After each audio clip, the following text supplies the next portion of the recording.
This Ford Consul has not turned a wheel for 12 years. Today, its owner, John Wilkinson, is going to run it on the private roads of a country estate. We thought it was a very neat, clean-lined motor. When we ordered this car, I think it must have been in production some 4.5 years, because it was actually brought out in 1950. The Consul's American styling influenced the look of all British cars.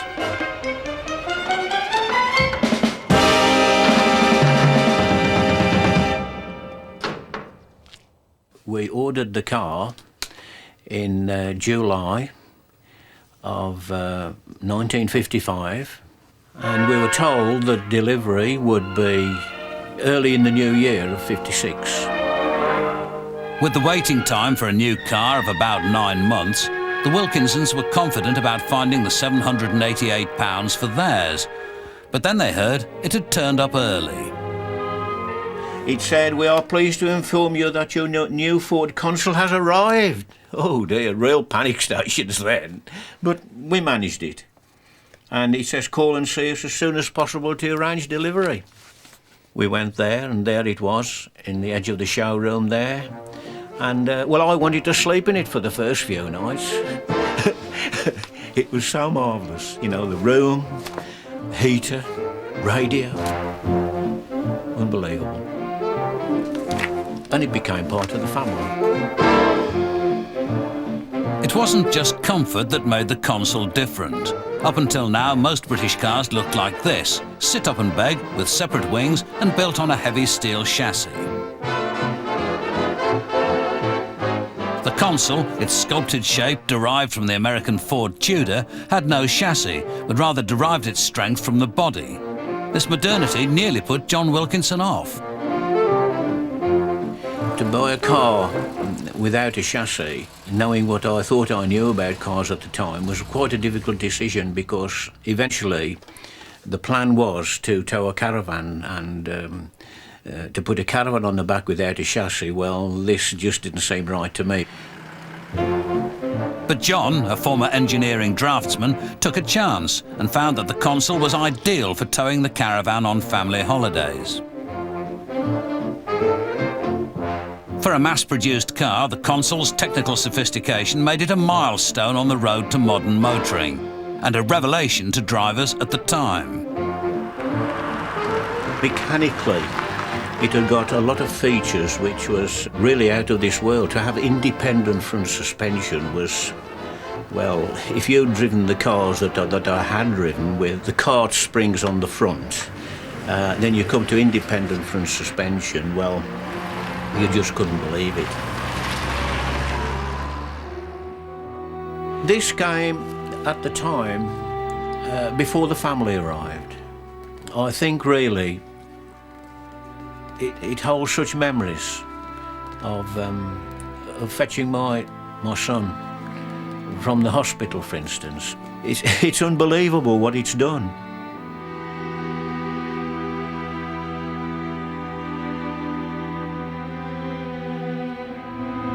And I was offered £25 for it in 1972, and I said then that rather than sell the car, I would rather put the car in the garden and grow some plants in it, which of course I never did. I just put it in the corner of the garage, and it was really forgotten.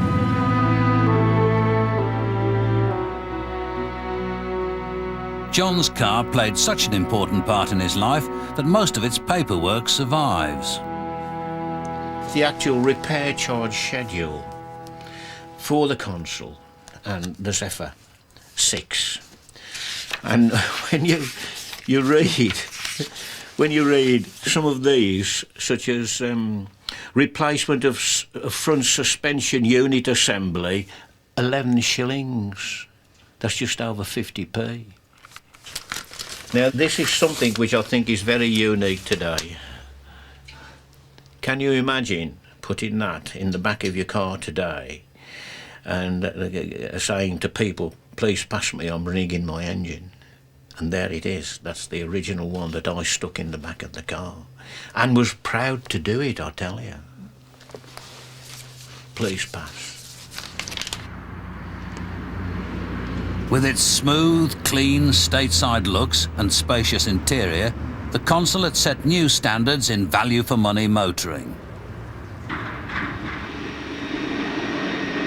In America, the Detroit car giant General Motors was pushing motoring into the jet age. This is Firebird 1. Technicians make their last-minute checks. Harley Earl gives her a final paternal pat. The father of these concept vehicles was GM's legendary chief stylist, Harley Earl, who was transfixed by aviation and rocket symbolism. Earl had seen the future, and it had fins. For her first ring around the rosy of the Proving Ground Highway.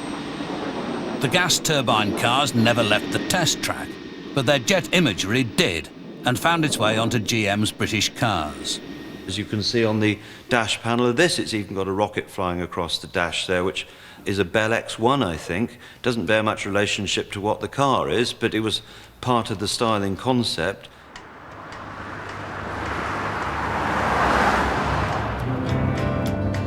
This is not Sunset Boulevard, but Bournemouth, the home of Peter Underwood and his 1953 Vauxhall Velox.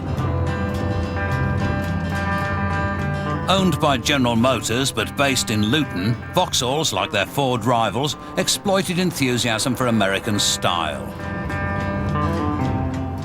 All the other English cars had traditional themes. They had vertical radiator grills and bumpers that looked as if they weren't properly attached to the body and things like that. I think this car was styled to sell in the European countries where British manufacturers hadn't even attempted to sell cars there before the war.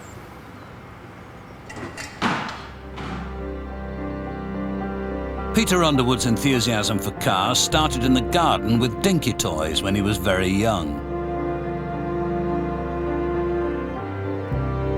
On June the 15th, 1945, he graduated with this birthday present from Mum and Dad. His first motor. Well, pedals anyway. Later, it wouldn't be any car, but Vauxhalls that would become a lifelong passion.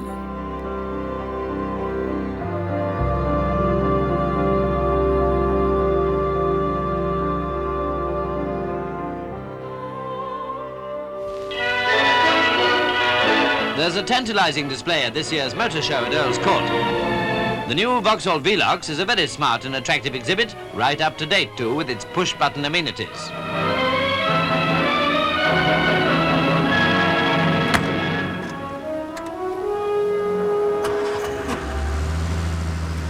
When I went to see it when I was 10 years old, I thought it was absolutely electrifying. And it was one of the first range of popular cars that came all in metallic paint, and they had two-tone upholstery. I had a sentimental attachment to this type of car because I learnt to drive on one. The family business was a Vauxhall dealership. For the first time, small garage owners like Peter's father were not just selling transport, but a futuristic style statement. The Vauxhall customer had always been possibly rather conservative in terms of styling, but this was a car really built for major world markets, and they had to take a chance. The chance that Vauxhall took was with their traditional customer base, the quite well off. Sales staff had their work cut out to assure customers that in spite of the radical new look, Vauxhall cars still embodied the same values. It was the bank manager's car, it was the dentist's car, it was the hotelier's car, the shopkeeper's car. It was a prestige car without trying to over-impress the neighbours, because a lot of people were quite worried about doing that sort of thing in those days. Whatever the neighbours thought, the E-Series Vauxhalls, with sales of over 350,000 in a 5-year production run, continued to prove the popularity of American looks, whether from Dagenham or Luton.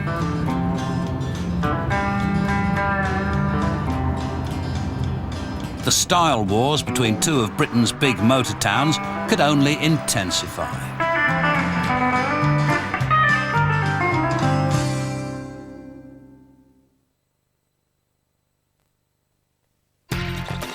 '97, check performance. 46, check valves. 45, check wheel alignment. Thanks to our legendary attention to detail, Auto Express has given Network Q an award for outstanding achievements in used car sales. 43, fit oil filter. Network Q, total commitment to used car quality.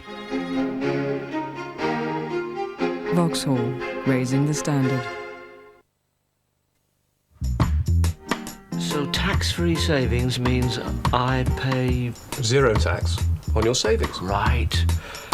Run that by me again. The Halifax 10-minute tax-free savings check. Drop in and we'll show you how to pay nothing in tax on your savings. So I put my savings in one of these and there's... Zero tax. Does the government know what's going on? Oh, yes. The Halifax 10-minute tax-free savings check. Tax-free savings made simple.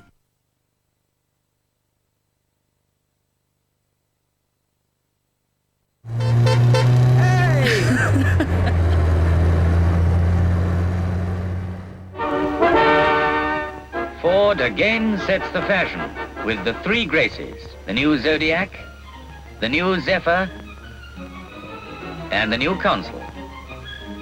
They embody the latest advances to give you better motoring in every way. These roomy six-seaters, the new Ford Consul, Zephyr, and Zodiac, offer the motoring you have dreamed about at costs you can afford.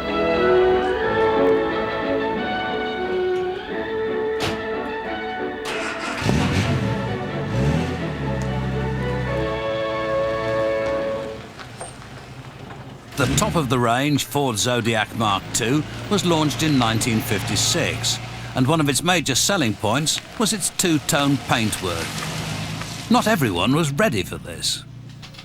When we got to the garage, the fella says, "Your car's just come, Mr. Tipper." I said, "Has it?" He said, "Yeah." He said, "It's there." I said, "That's not it." I said, "I ordered the maroon Zodiac and that's two-tone." I said, "I don't want that." And I said, "In any case, we've just followed you from Lichfield, this car. It's been in 70 mile an hour all the way to Burton." So I said, "If there's anything wrong with it, if we have it, you've got the picture." So he said, "Well, what are you going to do?" I said, "I'm going to do nothing. You're going to put it right." He said, "What do you mean we've got to paint it out?" I said, "You've got to paint it out if you want me to have it." And he says, "Well, I suppose we'd better do it." A 1962 Ford Zodiac, and been in the family from new. She's a wonderful car. Pop always used to, well, look after his car fairly well. He had a Mark I Consul in the day, and towards it was getting a little bit ropey, you know, so he was out for a change. And at that point, I'd always admired the Mark II. Glitzy, lots of chrome, headlamp bezels, wheel trims, all this kind of thing. And at that time, Z-Cars came on television, which really, I think 1962, 2nd of January. And I saw these cars, they were zooming up and down Newtown High Street or wherever it was, and I thought, got to get me one of those. So, pestered and pestered poor old Pop about this until he eventually relented and bought the old girl here, 12th of March 1962. It was Edwin that's pushed me into it. He went to a garage one day and he come back with this fine picture of this Zodiac, and he said, "I should like one of them, Dad." He said, "You better buy me one." And it went on for 12 months like that, and it got to the stage where he went to bed at night. He was crying, and he was crying, really crying. And I thought, well, I've got to do something here, because he means having one. So I went and bought him one. He said, "I'll look after it." He was about 12 then.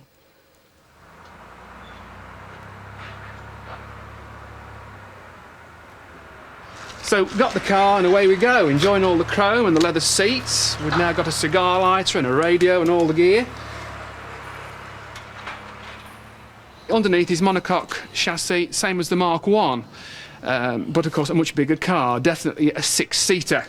Whereas the Mark I, which we did, of course, it was a little bit squashed in. Looking round, we've got the lovely tail fins, and this time, of course, petrol filler behind the number plate. Mind not trap your fingers. tow bar to be noticed, of course, because farmers, well, they have lots of things to drag around. We've always got trailers and things, and after all, until quite recently, we had nothing to tow a car transporter, so out came the Zodiac and she did all the work for us. Column change, 3-speed. No overdrive. Just put your foot down and away you go. Quite peppy for the day. 2,600cc under the bonnet, straight 6, which I shall now show you.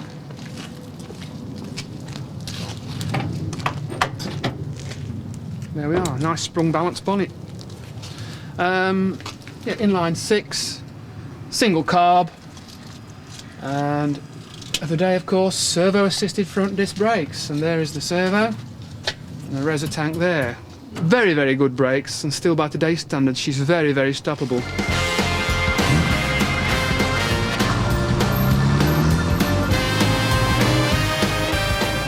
It ran for the first 6 years before we really did anything towards looking after it as such. It was just an everyday working car. Right, it got to be 15 years old, 16 years old, people kept saying, "You still got that old Ford?" Oh, yes. It worked up until the 70s till we bought another car, but it was always there and we always used it. With their modern but restrained image, the Mark II Fords dominated the mass-produced large car market in the late 1950s. A market that Vauxhall had their eye on.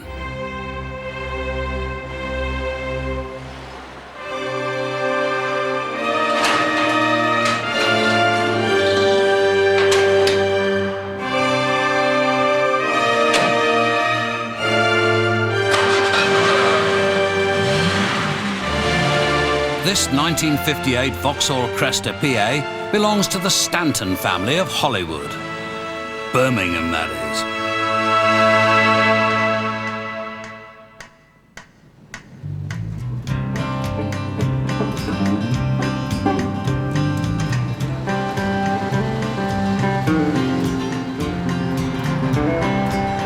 Launched in the gloom of the winter of 1957, they were offered in a range of colours never seen before in Britain.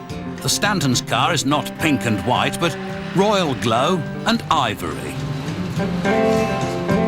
If you look at some of the Vauxhall advertising, the brochures of the period, these cars were in fact aimed at the middle classes, the pipe smoking and the golf playing brigade. It was only the rock and roll fraternity that really latched onto the bright colours and the chrome and the general razzmatazz of these vehicles. That's, you know, it's a bit of a misconception that they probably think that they are rock and roll cars, when in fact they were never designed or aimed at that market.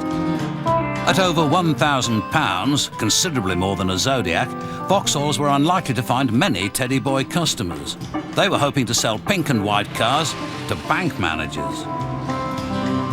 This is motoring in the modern shape, graced in the colours of tomorrow, set off in its distinctive style by bright work of chrome and stainless steel. This is the shape that is low, wide and handsome.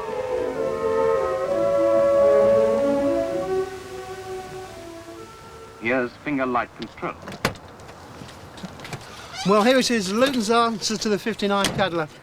What can I tell you about it? It's had all the features that none of the British cars had at the time, yeah? This is outrageous styling, even by 1959 standards. When most British cars were the staid blue, black, grey, dreary colours of the day. This is a 2.2 version, the early version of the car. Later version of a 2.6. They're basically, well, it's a Bedford truck engine that was stretched for the domestic market, but extremely reliable power unit. Straight 6, of course. Vauxhalls, under orders from GM's styling division, still dripped romantic aviation symbolism. Yeah, well, the bomb sight, that was discontinued on the later cars, I would imagine because of the safety legislation. But beautiful feature. You wouldn't see that on a modern car today. So the safety people would have, you know, made them scrap that. But, you know, beautiful feature for a car. 1950s era. Exclusive, you know. You never see that again. This is a early 3-window PA, as it's designated. You can see why, because the later cars had a one-piece screen from 1960 onwards, and they always refer to these vehicles as a 3-window, hence 1, 2, 3 screens on the rear of the vehicle. Tail fins, this flasher unit here is incorporated into the end of the tail fin. Later cars it was incorporated into the tail light. The oval tail lights, most people consider these to be the most desirable tail lights, much more artistic and much more visual appeal than the later cars. The Vauxhall Cresta represented the pinnacle of the American look transplanted onto British roads. This was quite an expensive vehicle in 1959, just over £1,000.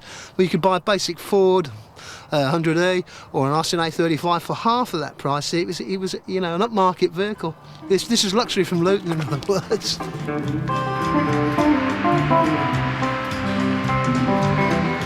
For a mass-produced car, this luxury from Luton was an export success, but did not sell so well in Britain. Launched when the masses were expecting cheaper motoring, fun was giving way to function, and the most famous Dagenham dustbin was on its way. Cortina d'Ampezzo and the Winter Olympics.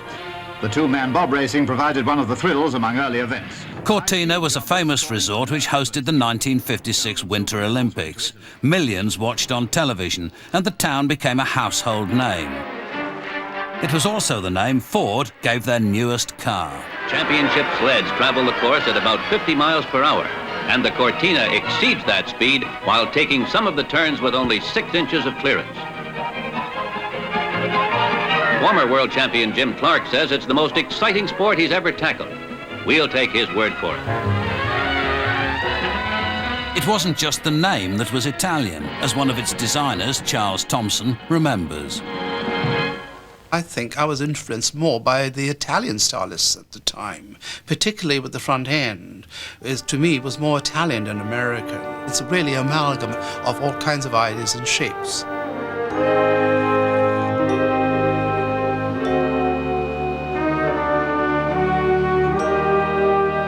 The story behind the Cortina really started with Ford looking at the prospect of building what they would call a world car.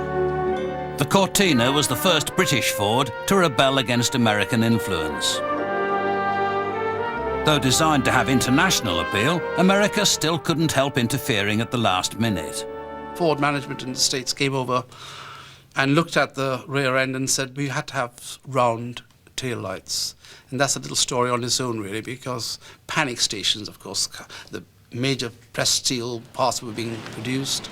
And I had to restrict the changes to a very limited area in order to incorporate the circular lamp. The taillight, which was in fact a last-minute decision, I'm happy to say finished up looking in fact better than the original design. I have to admit that. But there were all kinds of other problems that we had to overcome. One was a threat of a legal action from Mercedes, who thought we were infringing on their copyright, and the C&D people who had their insignia, which looked very similar to our design. We won those battles in the end of the day. Ironically, the controversial rear lights became the Cortina's most famous feature.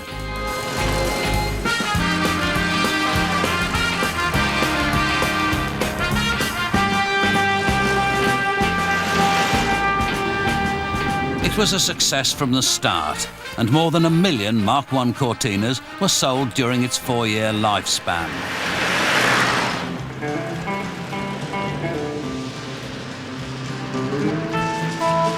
Costing just £600, this was a 5-seater family car for the price of a small car. It won the affection of commuters, minicab drivers, and mobilised an army of sales reps. Cruising down the highway, flying to the valley, racing down the turnpike in the 21st century. Rogers was the pilot, a kind of inspiration to an auto-loading fantasy. Holly Earl, gave rocket cars to the world. Fins made of steel, they were just unreal. Rock and roll on wheels. Yeah, rock and roll on wheels. Rock and roll on wheels.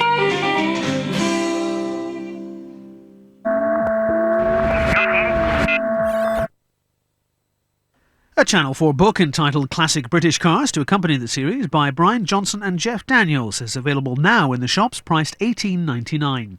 Also, a Channel 4 video featuring highlights from the series will be available in the shops from the 3rd of May, priced $12.99.